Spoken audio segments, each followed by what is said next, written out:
Hello everybody, and welcome to the beginning of section 14.3. We're looking at page 34 in the workbook, and the topic of this section is local linearity and the differential.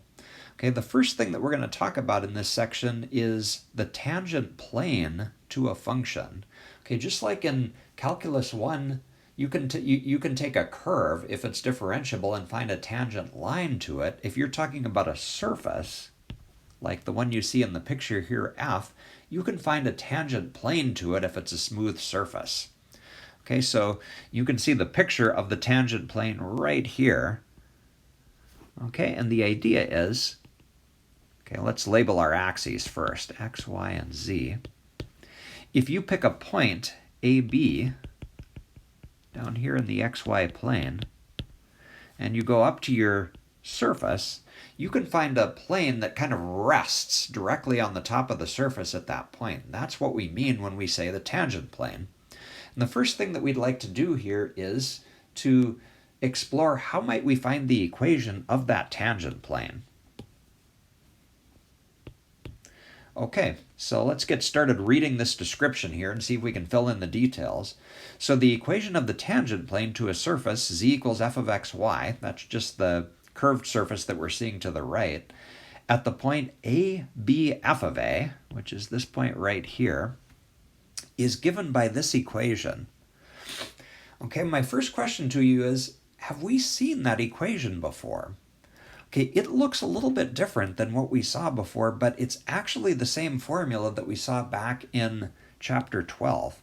We just used the notation a bit differently. So instead of f of ab, we wrote z naught.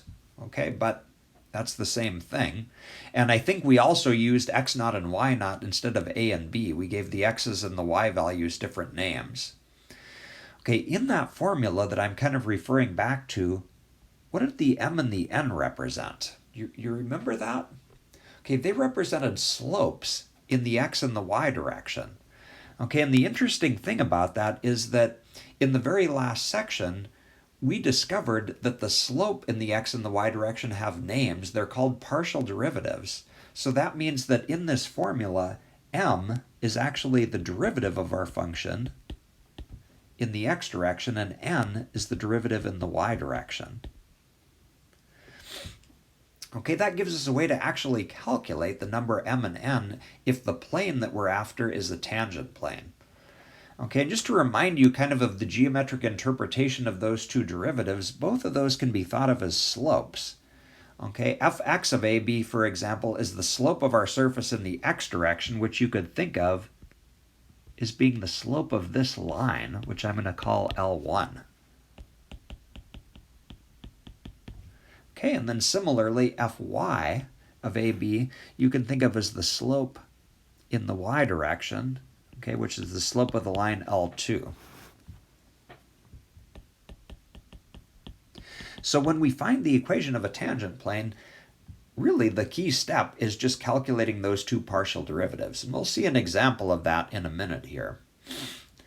Okay, now the next thing that we want to talk about, and this is kind of the key idea of this section, we can think of the tangent plane as being an approximation to our function f of xy. Okay, you might think of that as kind of a weird statement at first, because if you look at the picture over here, the function looks pretty different than the tangent plane. Okay, why would we say that the tangent plane, that flat surface, is an approximation of f? Okay, well, to help you answer that question, I want you to picture something for a minute here. So imagine that you're floating on a boat in the middle of the ocean. Okay, and you can look around at the ocean all around you.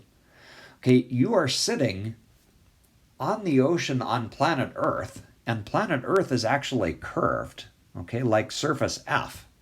Okay, but as you look out at the ocean, does it look curved to you?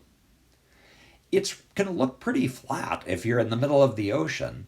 And so even though the Earth is curved, what you're actually seeing is the tangent plane, okay? Because you're so close to the Earth, you can't see the curve, okay? And so if you're zoomed in far enough, all we're saying is that that tangent plane is going to be a good approximation to the surface. You would have to zoom out to see that they're different, okay? And so thinking about it that way, we can think of our function, the curved surface f of xy, as being approximated by this equation for the tangent plane. They're going to be close to each other, provided that xy and AB are close. That's the key to getting a good approximation.